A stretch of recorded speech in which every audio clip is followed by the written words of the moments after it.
Você já sentiu que está lutando uma batalha invisível? Não uma batalha de carne e osso, mas uma guerra travada no silêncio da sua mente e no íntimo do seu coração. É aquela ansiedade que chega como uma sombra na alma, sem aviso prévio. É aquela tentação recorrente que parece ter seu nome e endereço, sussurrando mentiras que são perigosamente atraentes. É aquele peso invisível de não ser bom o suficiente, de ser uma fraude, que te esmaga antes mesmo de você sair da cama. E não importa o quanto você tente, o quanto você se esforce, sua força de vontade parece uma bateria que dura pouco, e no final do dia, você está exausto, derrotado e se perguntando: o que há de errado comigo? Por que eu não consigo vencer isso?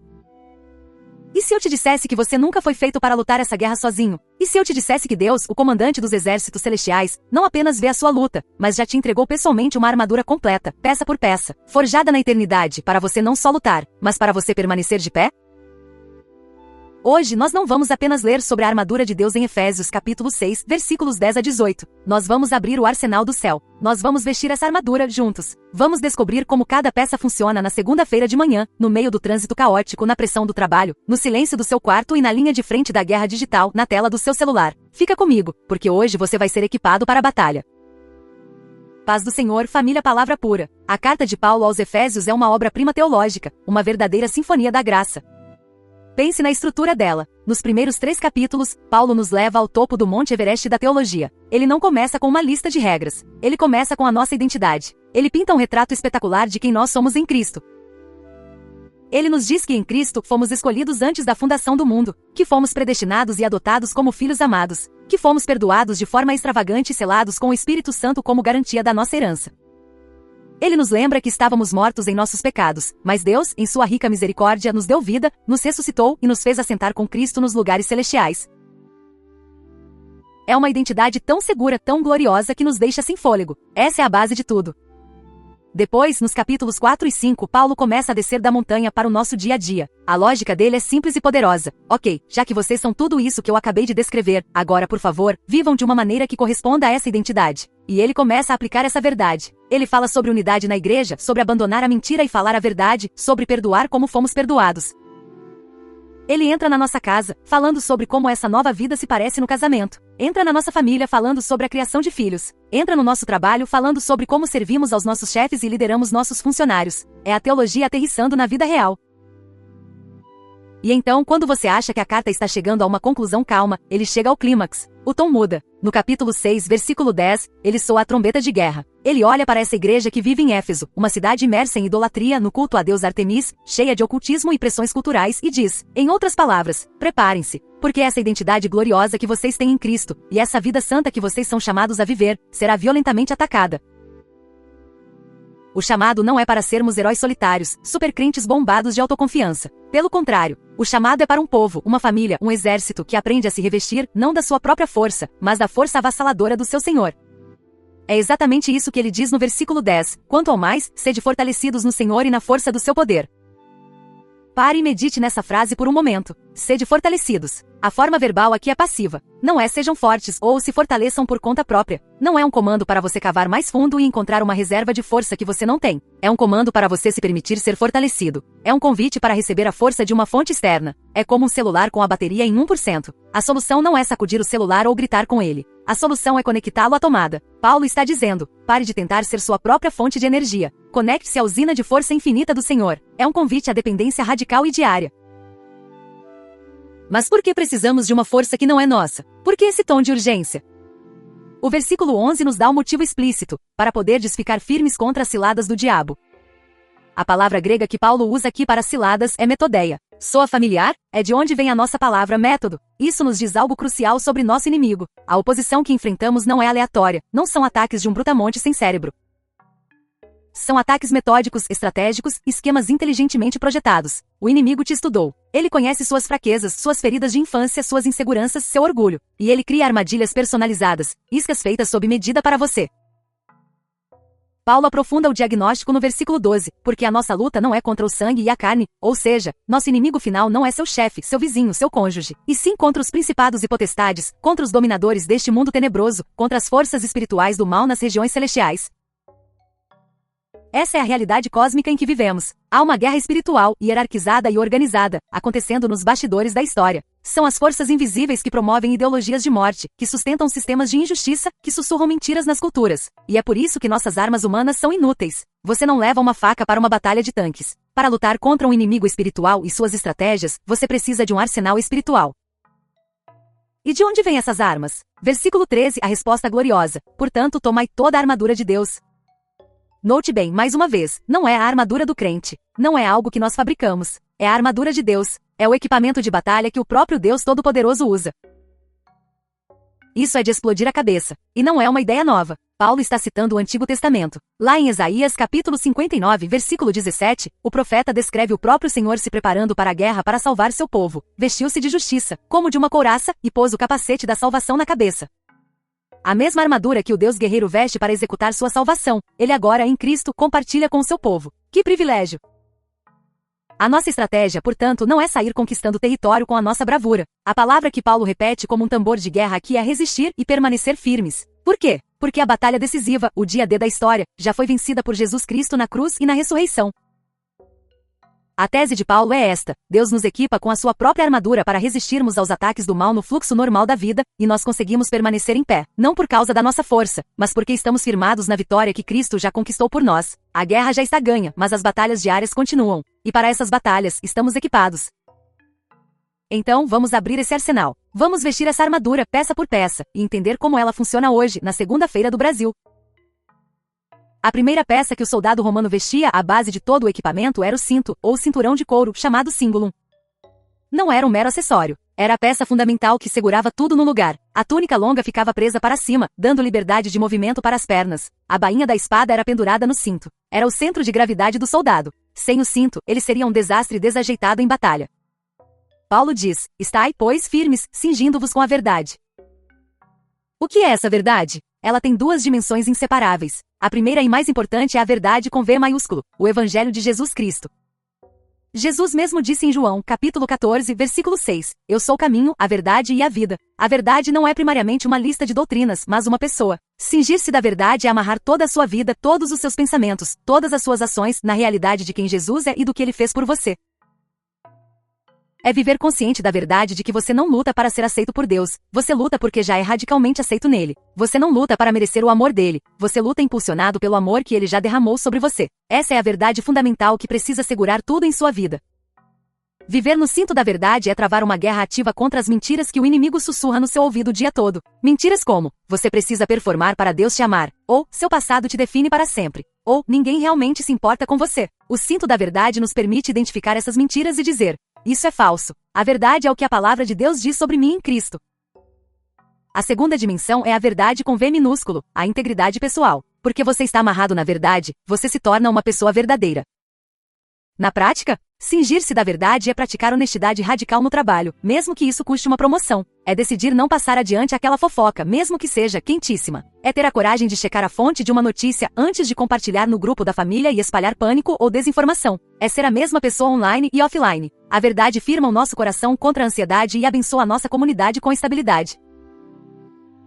Vestir o cinto hoje é começar o dia com uma decisão consciente. Senhor, hoje eu escolho acreditar e viver na tua verdade, e não nas mentiras sedutoras do mundo, do inimigo ou do meu próprio coração enganoso. Você já se sentiu desestabilizado pelas mentiras da vida? O cinto da verdade é o seu ponto de equilíbrio. A segunda peça, a couraça da justiça. Imagine o legionário romano. A couraça, ou lorica segmentata, era uma peça impressionante de engenharia, feita de tiras de metal sobrepostas, que cobria o torso do pescoço até a cintura. Ela era pesada, mas absolutamente vital. Ela protegia o coração, os pulmões, os órgãos vitais de um golpe de espada ou da ponta de uma lança. Um soldado sem couraça era um alvo fácil. Era um homem morto. Paulo nos diz para nos revestirmos com a couraça da justiça. Mas que justiça é essa? É a minha justiça? É o resultado do meu esforço para ser uma pessoa boa, para fazer mais coisas certas do que erradas? Se fosse essa nossa couraça, ela seria mais fraca que papelão molhado, cheia de buracos e coberta de ferrugem. Porque a nossa própria justiça, como o profeta Isaías nos lembra, é como um trapo de imundícia aos olhos de um Deus santo. Você conhece intimamente esse sentimento? Aquele de acordar na terça-feira e a primeira coisa que vem à sua mente é a falha da segunda. A palavra ríspida que você disse. O pensamento impuro que você cultivou. E a culpa chega e a acusação começa. Deus não pode te usar hoje. Você é uma fraude. Se as pessoas soubessem quem você realmente é. Esse é um dardo inflamado do inimigo mirando direto no seu coração desprotegido. A boa notícia do Evangelho, a notícia que muda o jogo, é que essa couraça não é fabricada por nós. Ela nos é dada. É a justiça perfeita de Cristo. É a vida sem pecado que ele viveu, a obediência perfeita que ele prestou ao Pai, que é acreditada na nossa conta pela fé, no momento em que confiamos nele. É o que os teólogos chamam de a grande troca. Segundo Coríntios capítulo 5, versículo 21, resume isso perfeitamente. Aquele que não conheceu pecado, Deus o fez pecado por nós, para que nele, em Cristo, fossemos feitos justiça de Deus.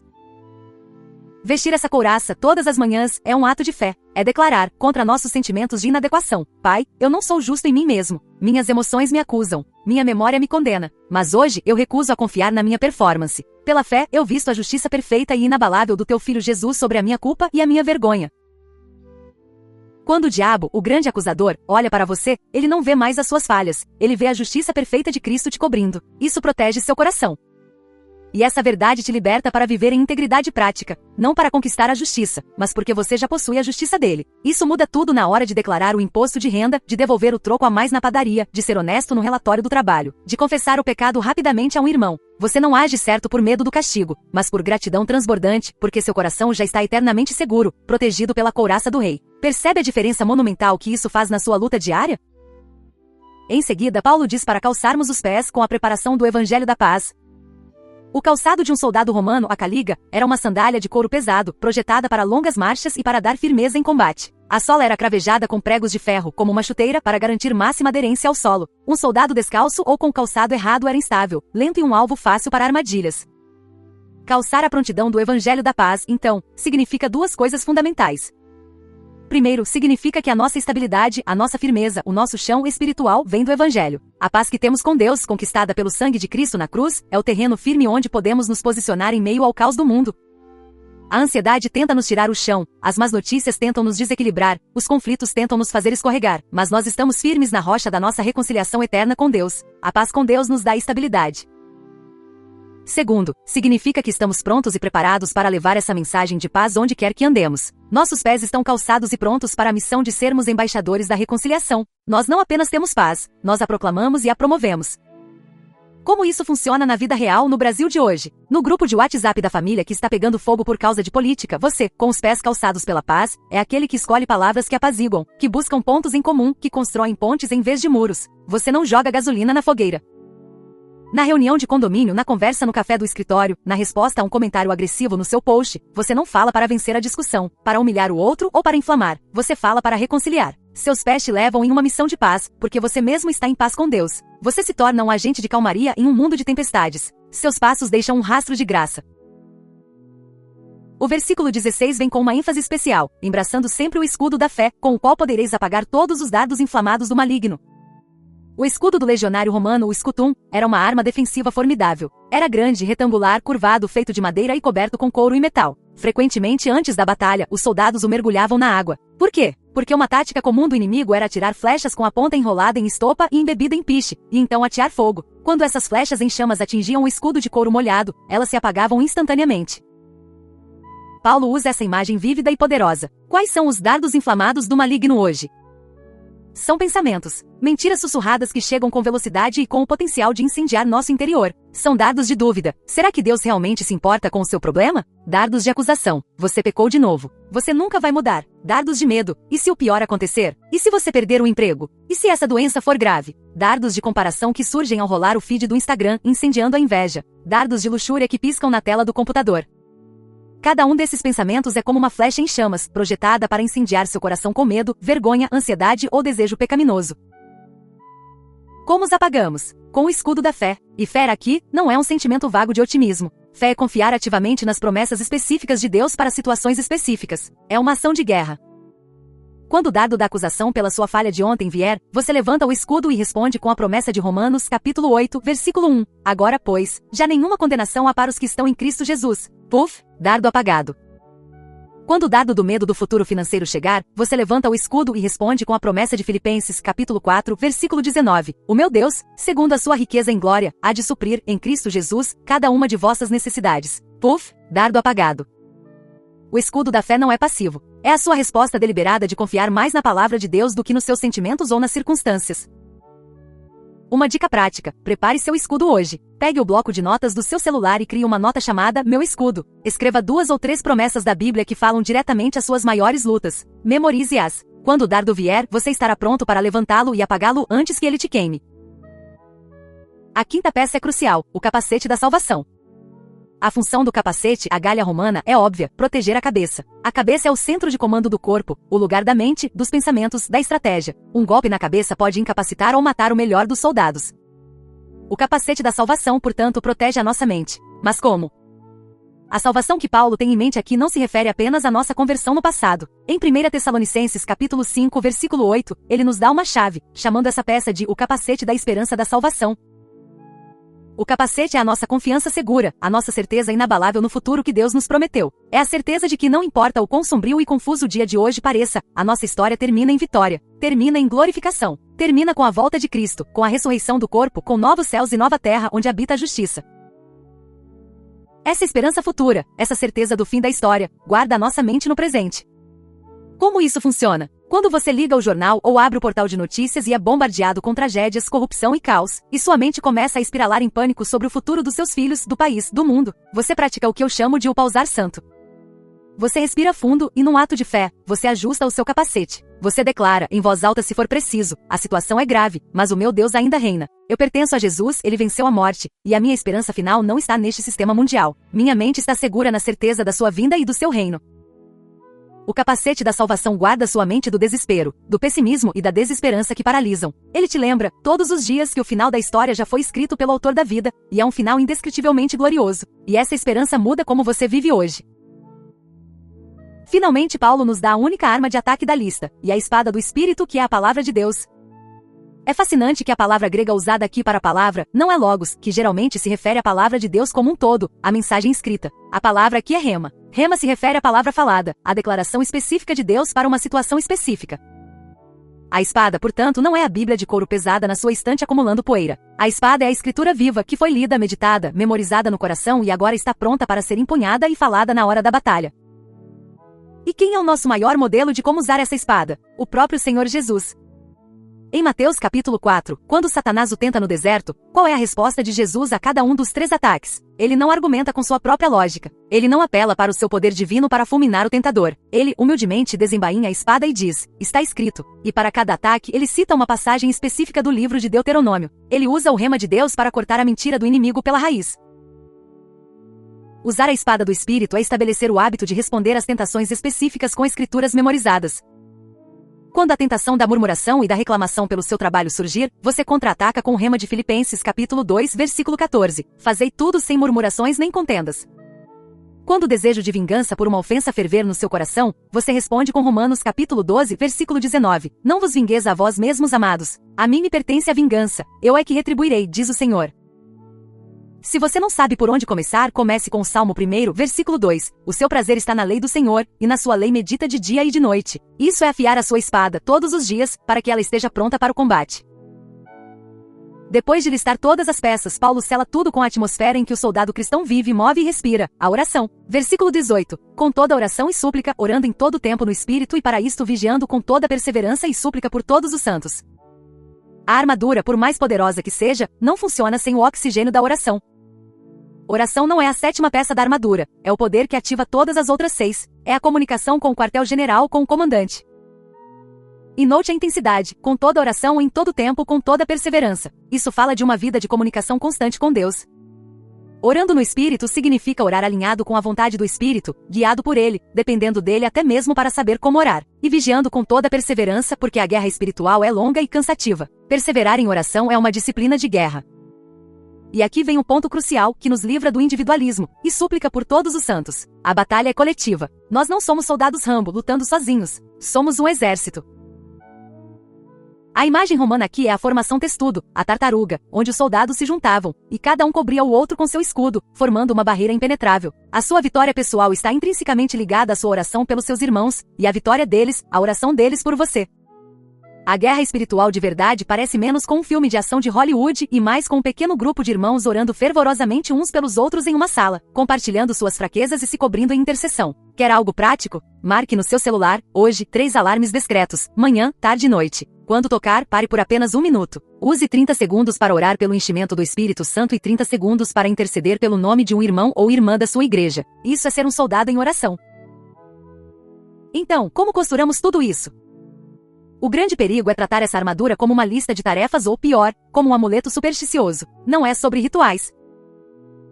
Óleo ungido, objetos, sal grosso, repetir frases mágicas. Nada disso vence o pecado e o diabo. O que vence é arrependimento sincero, fé na verdade do Evangelho, uma vida de integridade baseada na justiça de Cristo, e oração perseverante em comunidade. A armadura, no fim das contas, é o próprio Cristo, e nós nos revestimos dele pela fé, aplicando sua vida e obra a cada área da nossa.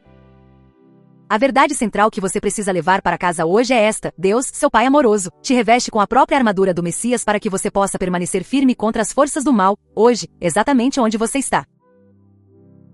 E aqui está a pérola do dia, o gesto que transforma tudo isso em prática vivida.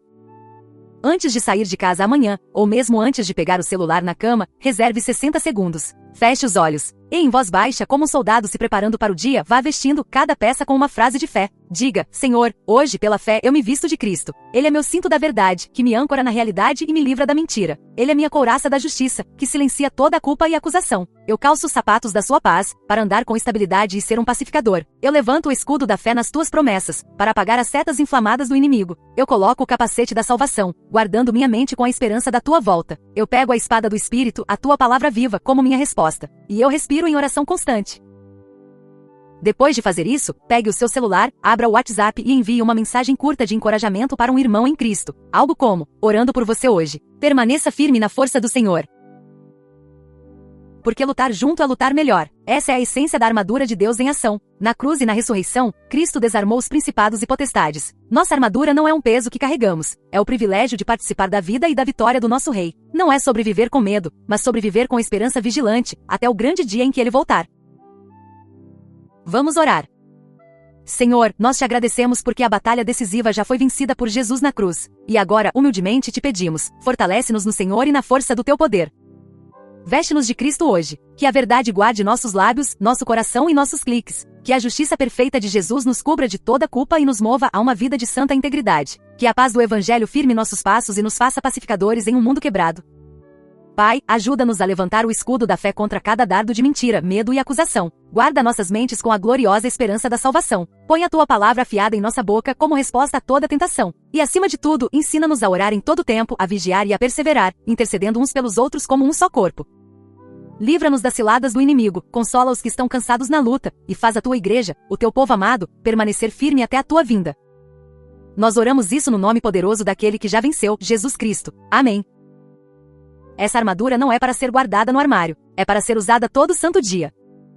E a peça que você usa tanto para defesa quanto para ataque é a espada do Espírito, a palavra, para te ajudar a afiar essa espada todos os dias, e transformar sua leitura da Bíblia de uma obrigação para uma paixão. Tem um outro vídeo aparecendo na sua tela agora. Ele vai te dar uma ferramenta prática e poderosa. Clica e assiste lá. E antes de ir, me responde aqui nos comentários com sinceridade. Qual das peças da armadura de Deus você mais precisa vestir hoje? É o cinto da verdade? A couraça da justiça? O escudo da fé? Quero muito ler sua resposta e orar especificamente por você. E se este tempo de aprofundamento na palavra está fortalecendo sua fé e te equipando para a vida real, considere se inscrever no canal para não perder nossos devocionais diários. A gente se vê amanhã para mais uma dose de palavra pura.